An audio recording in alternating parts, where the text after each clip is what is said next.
So, when you inherit an investment property from mum and dad, how much tax you pay depends on two things. Basically, there's an investment strategy that you can use with inherited property that can make you a heap of money, but most people don't really understand how all the tax works, so they miss the opportunity. Now, obviously, this is something that you want to seek advice on, but basically, when you go down this path, the first thing that you want to understand is when the property that you're inheriting was purchased. Basically, in Australia, capital gains was introduced in September 1985. And so if your parents bought the property before this time, it's considered a CGT free asset.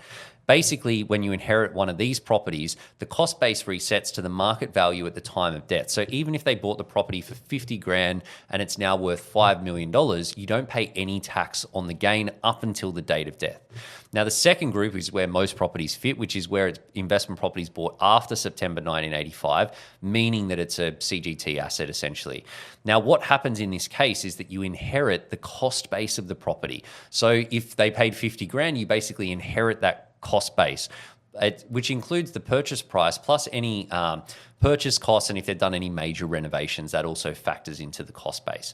So essentially, this means that you could be inheriting a pretty significant tax bill. You want to keep in mind that you do get this 50% long-term capital gains tax discount, which kicks in if they've held the property for longer than 12 months. But for example, if your folks bought a property for $500,000 and it's now worth $1 million, the gain is $500,000. You only pay tax on half. It's still a lot, but it's a lot less. Now, while tax sucks, there is an opportunity here to use this investment property to invest a lot more money.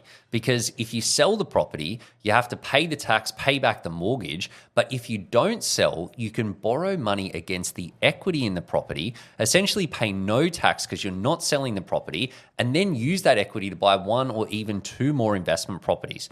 In this case, you're going to end up with multiple properties and pay no tax.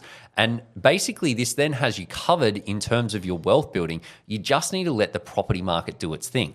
On the other hand, if you sell the property, you pay up all the sale costs, cop a big tax bill, and sure, you're going to be left with a decent chunk of money, but it's probably only enough to buy one investment property if you're lucky. So if you're comparing whether you want to own one property or potentially three, I know which one I'd rather use. This is why, it's critical that you understand this tax and the different levers that you can use to use these rules to your advantage.